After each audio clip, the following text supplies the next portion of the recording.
Container box കയറ്റാൻ വേണ്ടിയിട്ടുള്ള waiting ആണ്. ദബാസ്പേട്ടിലോട്ടാണ് ഇന്നത്തെ ലോഡ്. ഏകദേശം ബാംഗ്ലൂരിൽ നിന്ന് 80 കിലോമീറ്റർ ഉണ്ട്. ഇതാണ് നമ്മുടെ ബോക്സ് വരുന്നത്. 7 ബോക്സ് മാറ്റിയതിന് ശേഷം വേണം നമ്മുടെ ബോക്സ് എടുക്കാൻ വേണ്ടിയിട്ട്. കുറച്ച് നേരത്തെ വെയിറ്റിങ്ങിന് ശേഷം നമ്മുടെ ബോക്സ് കയറ്റി കിട്ടി.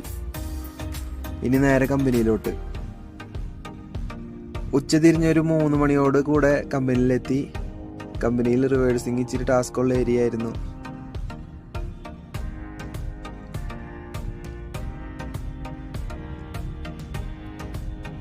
കറക്റ്റ് ട്രെയിലർ റിവേഴ്സ് വെച്ച് കണ്ടെയ്നർ ബോക്സിൻ്റെ സീല് പൊട്ടിച്ച് കണ്ടെയ്നർ ബോക്സിൻ്റെ ഡോർ ഓപ്പൺ ചെയ്ത് കൊടുത്തു. ഫോർക്ക് ലിഫ്റ്റ് ഓപ്പറേറ്റർ വളരെ വേഗത്തിൽ തന്നെ അൺലോഡിങ് കംപ്ലീറ്റ് ചെയ്തു. അൺലോഡിങ്ങിന് ശേഷം ഒരു 4 മണിക്കൂറത്തെ വെയിറ്റിംഗ് ഉണ്ടായിരുന്നു കമ്പനിയിൽ. കമ്പനിയിലെ പ്രൊസീജിയർ എല്ലാം കഴിഞ്ഞതിന് ശേഷം തിരിച്ചു പോരാണ്.